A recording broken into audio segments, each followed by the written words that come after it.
station in town, the Greenwood Beat. Already know I love it. WFPG, headquartered in Greenwood, Tulsa, Oklahoma, a.k.a. the original Black Wall Street.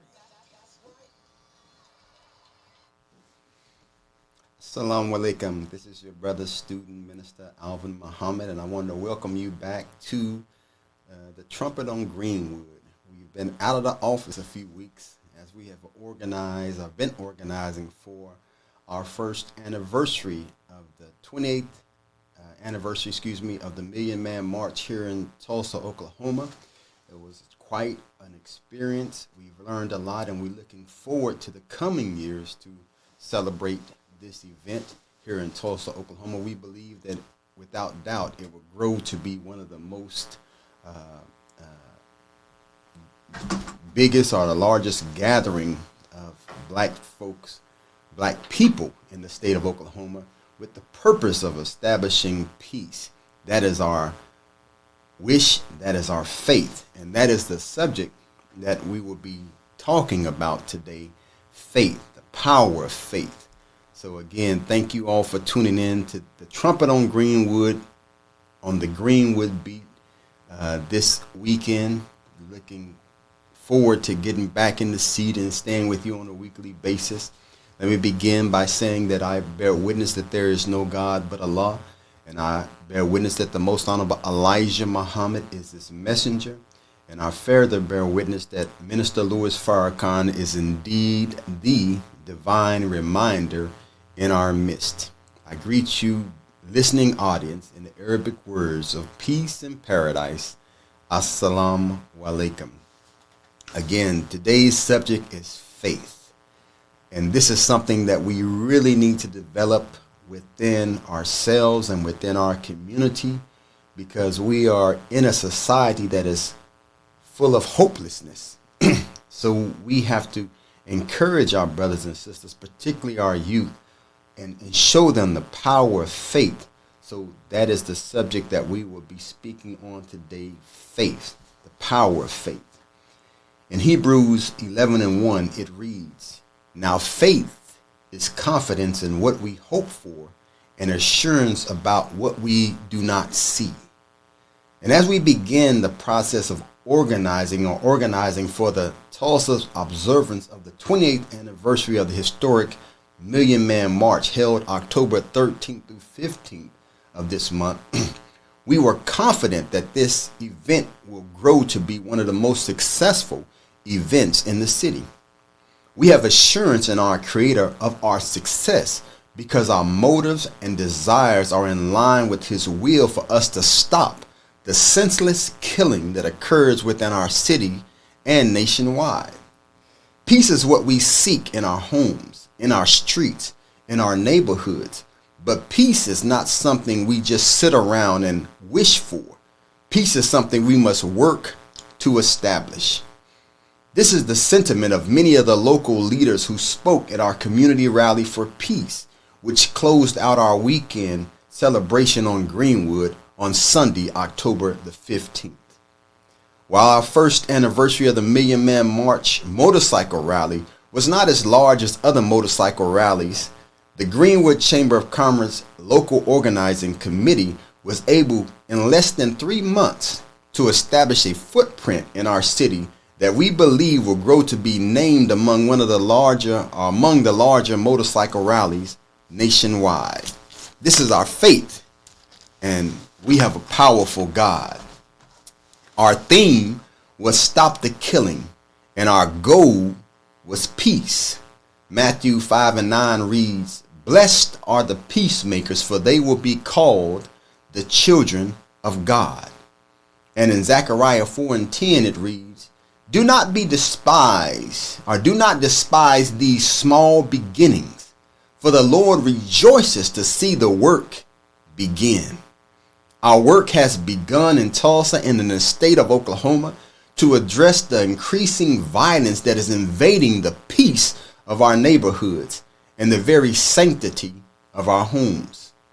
Oklahoma ranks 5th in the nation with children suffering from trauma, children who live with a deeply distressing or disturbing experience which has caused emotional shock.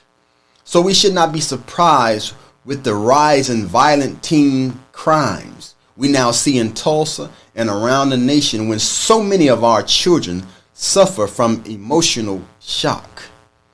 Gang violence in America constitutes 48.9% of the violent crimes in our nation, and according to statistics, 35% of our black students are affiliated with street gangs. 35%. We have a problem today, and we are losing our children, so we must atone for our failure to provide our youth with a safe and productive environment in which to cultivate their God-given talents. During the historic Million Man March of 1995, we made a pledge that we as men in particular would do better by our families and our community. So let us review that pledge at this time. We pledged that from this day forward, we will strive to love our brother as we loved ourselves. That from this day forward, I will strive to improve myself spiritually, morally, mentally, socially, politically, and economically for the benefit of myself, my family, and my people. That I will strive to build business, to build houses, build hospitals, factories, and enter into international trade for the good of myself, my family, and my people. I will never raise my hand with a knife or a gun to beat, cut, or shoot any member of my family or any human being except in self-defense. I pledge from this day forward that I will never engage in the abuse of children, little boys or little girls, for sexual gratification, for I will let them grow in peace to be strong men and women for the future of our people. That I will never again use the B word to describe any female, but particularly my own black sister. I pledge from this day forward that I will not poison my body with drugs or that which is destructive to my health and my well-being. And I pledge from this day forward I will support black newspapers like the Final Call newspaper and black radio like the Greenwood Beat. I pledge to support black artists who clean up their acts to show respect for themselves and respect for their people and respect for the ears of humanity. And I pledge to do all this, so help me God. This was the pledge that we made October 16th of 1995. As the children of God spoken of in scriptures, we came together and presented ourselves before God and the world, and we pledged to do better by our community. But Job 1:6 reads, "Now there was a day when the sons of God came to present themselves before the Lord, and Satan also came among them." As the sons of God stood at the National Mall to present themselves before the Lord on October 16th, 1995, Satan was also present. According to the New Living Bible, the Lord asked Satan, "Where have you come from?" And Satan answered, "I have been patrolling the earth, watching everything that is going on." Satan was on patrol at the Million Man March with his National Guard in high alert, and immediately went to work to cause us to break the pledge we made to our Creator. Let us review some of the recent statistics at this time to see how successful Satan has been in causing us to break our pledge. We pledged to love one another, but a report in 2021 states that an African American male murder happens every 1.3 hours of every 24-hour day. In other words, we are practically killing each other every hour of the day. We pledge to improve ourselves politically, but in the 2020 elections, while 70.9% of whites voted, only 58.4% of blacks voted, which was the highest black voter turnout since 2012. We pledge not to abuse our women and children. Yet in a 2019 article in the Voice of Black Cincinnati, 62% of human trafficking suspects are African American. We pledge not to call our women the B word and to clean up our music, but now our women pride themselves with being called a bitch in our music, and black music happens to be some of the filthiest music in rotation. Everything we said we were no longer going to do, Satan came along and said you can make a whole lot of money doing that which we pledged not to do. And unfortunately, many of us have fallen for his sack of tricks. His trick or treats. This present generation of teens and young adults were not even born 28 years ago. So who is going to teach them about the purpose of the Million Man March? When we Google the largest protest by African Americans, what comes up is the 1963 March on Washington, which was attended, according to their records, by about 200,000 people. This is according to their records. But even at their lowest initial estimates by the United States Park Police, 400,000 black men were in attendance at the historic Million Man March. That number was later revised to be an estimated 870,000 to 1.5 million in attendance, making it the largest gathering in American history. Yet it is purposely deleted from the history books. The Million Man March was not a corporate sponsored event. It was a grassroots sponsored event. So we were relying locally on the motorcycle clubs and social clubs, as well as the car clubs, to rise to the occasion to make the observance of the 28th anniversary of the Million Man March a great success in this city. And we are planning to use them and have them advise us on being at the forefront of the 29th anniversary of the Million Man March next year. Matthew 17:20 through 21 reads, "Say, for truly I tell you, if you have faith the size of a mustard seed, you will say to this mountain, move from here and to there, and it will be moved, and nothing will be impossible for you." Our motorcycle peace rally appeared to be impossible to some due to the short amount of time we had, but it was not so much the size of the event that mattered. What was more important was the purpose. In spite of the size of our event, the local MCs and social clubs showed us great love and support and responded to our call for their help and guidance. The reason for the rally is to remind some and inform others of the purpose of the Million Man March, which was to atone before our Creator and return to obedience to Him. To remind our people of God's promise to us made in 2 Chronicles 7:14, which reads, "If my people, which are called by my name, will humble themselves and seek my face and turn from their wicked ways, then will I hear from heaven and I will forgive their sins and heal their land."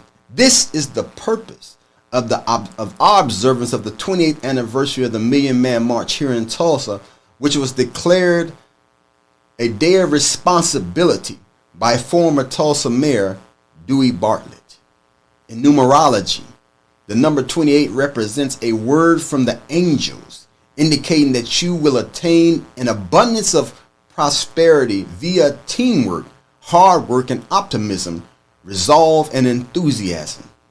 It further means that being receptive to the advice of our angel, who is the Honorable Minister Louis Farrakhan, and the divine creator who guides him, will contribute significantly to our success. So our observance of the 28th anniversary of the Million Man March was a reminder of a message of atonement that we have received from an angel among us, the Honorable Minister Louis Farrakhan, of the great success awaiting us if we return to obedience to our God.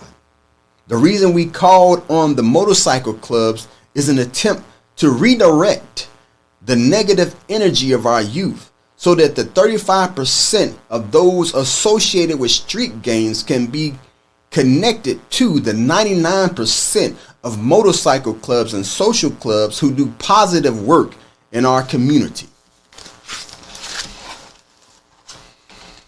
It is obvious that our youth have a desire to belong, that they have a need for family, brotherhood, and sisterhood, and the motorcycle clubs and social clubs have a long history of providing such an environment for our people.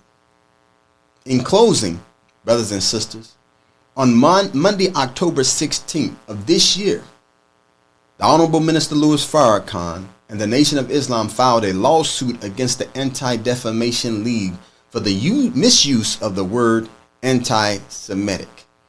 For over 40 years, the ADL, or the Anti-Defamation League, have falsely labeled Minister Farrakhan and the Nation of Islam as anti-Semites. Such labeling has caused many in the black community to be afraid to have open relationships with their family in the Nation of Islam, who causes our community to remain divided, or which causes our community to remain divided. The fear of this labeling prevents many in our community from connecting with their brothers and sisters in the Nation of Islam, out of fear that if they connect with members of the Nation of Islam, that they will lose money and resources and support that they have been receiving. So it is important that we challenge those who use this mislabeling to keep our community divided. And on October 16th, that Monday following our weekend celebration, the Nation of Islam filed a lawsuit to challenge the Anti-Defamation League to stop abusing this word and causing our community to remain in fear and divided. We have to say at one point in time and one point in history, enough is enough. And this is enough. We are tired of those who manipulate our community and keep us divided. October 16 is a day of responsibility. So the ADL must be held responsible for the rift they have caused in the black community due to this false labeling attached to anyone or any organization who wishes to have relationships with the Nation of Islam. So let us Google the Million Man March lecture, brothers and sisters, of 1995, and review the divine message of atonement and the great showing of black unity, so that we may work hard and as a team with great resolve and enthusiasm to save ourselves and our children from the murderous plot of Satan, who comes as a thief in the night to rob our community of much needed unity. Long live the spirit of the Million Man March, brothers and sisters. The spirit of the Million Man March cannot remain among us if we have fallen asleep. Many have forgotten that great showing of unity that occurred on the nation's capital. Many of us, as I stated, were not even born. So those of us who were around during that time, we must do our part to connect our youth to that great showing of unity. We must wake them up to what is being done within our community to keep our people divided, which causes us to kill one another. Those who don't want black unity love that we kill one another. Those who don't want black unity love that we remain divided, because as long as we remain divided, we remain weak. They don't want to see. I don't care how much they come down on Greenwood. Those outside of our community do not want to see black people ever showing that type of unity again. They don't want us to be able to rely on one another. They want us to remain dependent upon them. I don't care how much news media they give us. They are not using their economic might to restore our community. They're not using their economic might to improve our community. They love that we remain divided. They may take a few of us and use them as tokens, but they only do that to keep us divided so that they can keep control over our community. So we must work together to overcome these obstacles, this mountain that has been placed upon us or within our community called disunity. If we have faith the size of a mustard seed, we can say to this disunity that exists in our community, be ye moved, and it will be removed from among us. But we have to come together like in the movie School Days. We have to wake up and realize what is being done to us, what is being done to our community, what is being done to our youth to cause us to hate one another and continue to kill one another while progress is going on all around us. It's time for us to wake up, brothers and sisters. We have work to do. So we're going to need your support. Not only on October 16th, but working up to that time. It's time for us to begin working together and break down the walls that keep us caught up in cliques. Many of us have been hurt. Many of us have hurt one another. But if we can deal with our 400-year-old oppressors who keep us at the bottom rung of society, if we can continue to deal with them, then maybe we should work to try to deal with one another and overcome the things that have, as a community, kept us divided and at odds with one another. If we can love them, surely we can love each other. So let's work together, brothers and sisters. Let's revive the spirit of the Million Man March. Let us reflect on that great showing of unity. Those were not just Muslims on the mall on October 16th.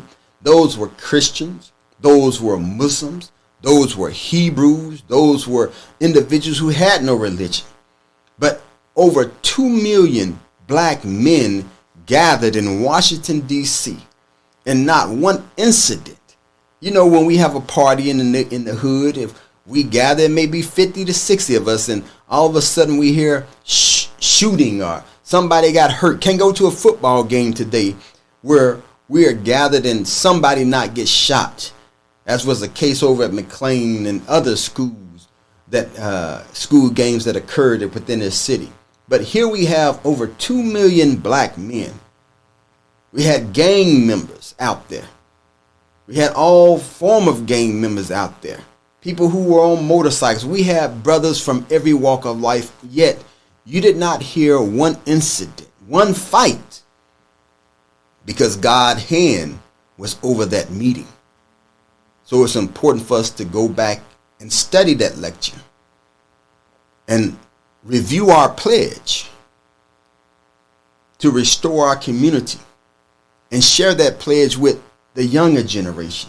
These are the things that we must do in order to have true, genuine brotherhood. We can no longer be afraid by the mislabeling of those who have the mindset of Willie Lynch, who love to see us divided, so they use the term anti-Semitic. But as was taught to us by the teachings of the Most Honorable Elijah Muhammad and exemplified through the Honorable Minister Louis Farrakhan, we have to be educated on the true meaning of the word Semitic. Is it that Semitic means Europeans? Are Europeans the true Semitic people? Are black people the real Semitic people? We live in a society that has been anti-Semitic against the real and original people, the real Hebrew, the real Jew. So we have to educate ourselves on a proper definition of this word so that we will not be bamboozled when this word is used in the manner in which it has been used in America to keep black people living in fear. People are afraid that they will lose federal funding if they are labeled anti-Semitic by anti-Semitic people. people who are truly not the real scriptural Jews. There's no such thing as a J in Hebrew. So when we're talking about Jews, we're actually talking about Hebrews. And who are the original Hebrews? What is the Semitic language of those original people? These are questions that we must ask ourselves so that we will no longer be bamboozled. Long live the spirit of the Million Man March, brothers and sisters. Let us review that message and review that mission so we will not be tricked by the workings of Satan, who is also present at that great gathering of black men and immediately went to work to cause us to work or go against everything we pledged to do. Thank you, brothers and sisters, for tuning in to this week's edition of Trumpet on Greenwood. We will be keeping you informed as to this lawsuit, and we will be going deeper into what it is and what it means to be a person of the Semitic community, so that we will not be misled and deceived by the workings of Satan. So again, thank you for tuning in to this week's edition of the Trumpet on Greenwood Faith. You may not see, many people didn't see the outcome of our motorcycle rally. Many people in the community did not support the motorcycle rally, but those who were called to the lead came out and supported. We want to bring the motorcycle and social clubs to the forefront. They responded. They showed support. They gave us guidance. They showed the love. So we will build from that, and next year we believe through faith that we will have one of the most successful motorcycle rallies, not only in the city, not only in the state, but in the nation. With your help and support and faith, we can do all things. So again, thank you all for tuning into this week's edition of Trumpet on Greenwood. I greet you in the Arabic words of peace and paradise. Assalamu alaikum.